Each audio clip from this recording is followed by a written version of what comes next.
नमस्कार, स्वागत आहे तुमचे आपल्या खोल चर्चा या चॅनलवर। आज पुन्हा एकदा एक नवीन माहिती घेऊन तुमच्यासाठी सज्ज झालो आहोत। प्रेयसीची हत्या करून पुरलं आणि त्यावर बांधकामही केलं। नागपुरात दृश्यम स्टाईल गुन्हा कसा उघडकीस आला यावरच आज आपण खोलवर चर्चा करणार आहोत। त्यासाठी हा व्हिडिओ शेवटपर्यंत आवर्जून ऐका। प्रियकरानं दृश्यम चित्रपटाच्या स्टाईलनं आपल्या प्रेयसीची हत्या केल्याची घटना नागपुरात घडली आहे।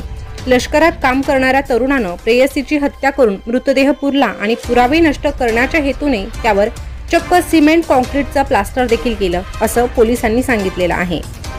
नागपुरातील बेलतरोडी पोलिसांनी आरोपीला अटक केली असून सध्या तो पोलीस कोठडीत आहे। पण आता ही घटना नेमकं कशी घडली यावर आपण खोलवर चर्चा करूया। ज्योत्स्ना प्रकाश आकरे वय 32 असं खून झालेल्या तरुणीचं नाव असून अजय वानखेडे वय 34 असं आरोपीचं नाव आहे। गेल्या 28 ऑगस्टला ज्योत्स्ना घरातून गायब झाली होती आणि आता 55 दिवसानंतर तिचा खून झाल्याची माहिती नागपूर पोलिसांनी दिली। पोलिसांनी सांगितले की आरोपीने बुट्टीबोरी भागात रेल्वे रुळाच्या जवळ दाट झाडी असलेल्या परिसरात मृतदेह पुरला होता। एक मोठा खड्डा खोदून तिथं मृतदेह टाकला। त्यानंतर वर प्लास्टिक टाकून त्यावर दगड टाकले आणि त्यावर सिमेंट कॉन्क्रीटचं प्लास्टर देखील केलं होतं। पोलिसांनी त्या खड्ड्यातून मृतदेह काढून फॉरेन्सिक तपासणीसाठी पाठवला। पण पोलिसांना या हत्येचा उलगडा नेमकं झाला कसा यावरही आपण बोलूया। हत्येचा उलगडा कसा झाला हे पाहूया। पोलीस उपायुक्त रश्मिता राव यांनी पत्रकार परिषद घेऊन या घटनेची माहिती दिली। त्यानुसार ज्योत्स्ना आकरे ही 32 वर्षांची असून ती मूळची कळमेश्वरची रहिवासी आहे। ती नागपुरात मैत्रिणीसोबत भाड्यानं राहायची आणि MIDCतल्या TVS शोरूम मध्ये काम करायची। ज्योत्स्ना 28 ऑगस्टला रात्री 8:30 वाजण्याच्या सुमारास घरातून गेली, पण सकाळ होऊनही ती परतली नाही। त्यामुळे ज्योत्स्नाचा भाऊ रिद्धेश्वर आकरे याने बेलतरोडी पोलीस ठाण्यात बहीण बेपत्ता असल्याची तक्रार दिली। त्यानुसार बेलतरोडी पोलिसांनी मिसिंगची तक्रार दाखल केली। त्यानंतर पोलिसांनी ज्योत्स्नाच्या मोबाईलचं लोकेशन तपासलं असता ते हैदराबादमध्ये आढळून आलं। अनेक दिवसांनीही बहिणीचा शोध लागला नाही हे पाहून रिद्धेश्वरने पुन्हा एकदा पोलीस स्टेशन गाठले आणि बहिणीचा घातपात झाला असावा अशी शंका व्यक्त केली। पोलिसांनी तपासाला गती दिली।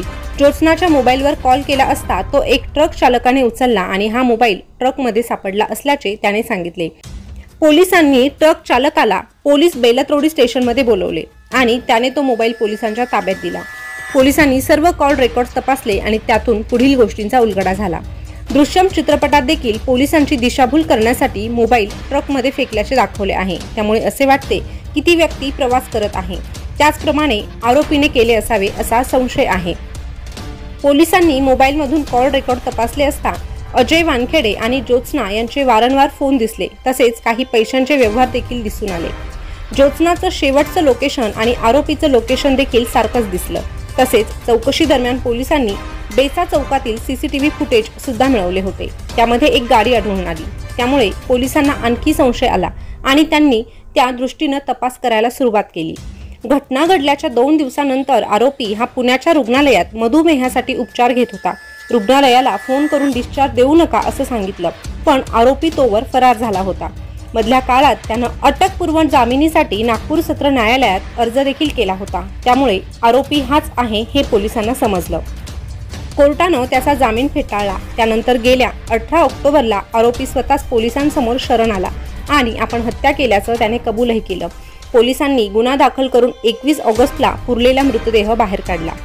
पण आता ह्या अजयनं ज्योत्स्नाची हत्या का केली हा देखील प्रश्न अनेकांना पडलेला आहे। तर बघूया हत्येचं नेमकं कारण काय। अजय वानखेडे हा नागपूर महापालिकेच्या माजी अधिकाऱ्यांचा मुलगा असून तो लष्करात फार्मासिस्ट म्हणून गेल्या 12 वर्षांपासून काम करतो। सध्या तो नागालँड इथं काम करतोय। या आधीच त्याची 2 लग्न होऊन त्याचा घटस्फोट देखील झाला।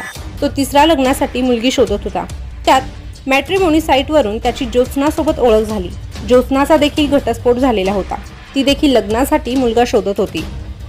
लग्नासाठी ज्योत्स्नाच्या घरी बैठकही झाली होती, पण काही कारणांमुळे त्यांचं लग्न होऊ शकलं नाही। त्यानंतर हे दोघं एकमेकांच्या संपर्कात होते हे कॉल रेकॉर्डवरून समोर आलं आहे। दरम्यानच्या काळात मे महिन्यात अजयचं 3रं लग्न सुद्धा झालं होतं। घटनेच्या दिवशी देखील ती अजय सोबत बोलत होती, तसेच त्याला भेटण्यासाठी ती घराबाहेर पडली होती हे देखील मोबाईल लोकेशनवरूनच समोर आलं। तसंच अजयचे फक्त ज्योत्स्ना सोबत संबंध नव्हते तर आणखी काही तरुणींसोबत देखील संबंध होते। त्याला आणखी काही प्रेयसी होत्या असंही तपासात समोर आलेलं आहे। त्याचं हे चारित्र्य सुद्धा ज्योत्स्नाच्या हत्येचं कारण असण्याचा संशय पोलिसांना आहे। आरोपीनं बुट्टीबोरी भागात रेल्वे रुळाच्या जवळ दाट झाडी असलेल्या परिसरात हा मृतदेह पुरला होता। ज्योत्स्नाचा मृत्यू नेमका कसा झाला यासंबंधी पोलीस चौकशी करत आहे आणि तिच्या मृतदेहाचे अवशेष तपासणीसाठी देखील पाठवण्यात आलेले आहे। पण आतापर्यंत केलेल्या तपासावरून ही हत्या पूर्वनियोजित होती असंही पोलीस उपायुक्त रश्मिता राव यांनी सांगितलं आहे।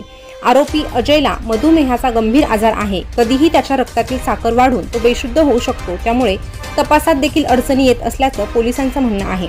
तसेच ही हत्या करण्याआधी दृश्यम चित्रपट किती वेळा पाहिला होता आणि तो चित्रपट पाहून ही हत्या केली का असा प्रश्न देखील आरोपीला विचारण्यात आल्याचं पोलिसांनी सांगितलं आहे। आरोपीनं खड्डा खोदून मृतदेह पुरवून सिमेंट कॉन्क्रीटचं प्लास्टर करून पुरावे नष्ट करण्याचा प्रयत्न केला, पण इतकं त्यानं एकट्यानं केलं का की आणखी कोणी या गुन्ह्यामध्ये सहभागी होतं याचा देखील तपास बेलत्रोडी पोलीस करीत आहे। तरीही अशी सुन्न करणारी घटना घडल्यानंतर तुम्हाला काय वाटतं, तुमच्या काय प्रतिक्रिया आहे हे कमेंटद्वारे नक्की कळवा आणि अशाच नवनवीन घडामोडींसाठी आपल्या खोल चर्चा या चॅनलला सबस्क्राईब करा। पुन्हा भेटूया नवीन माहितीसोबत। धन्यवाद।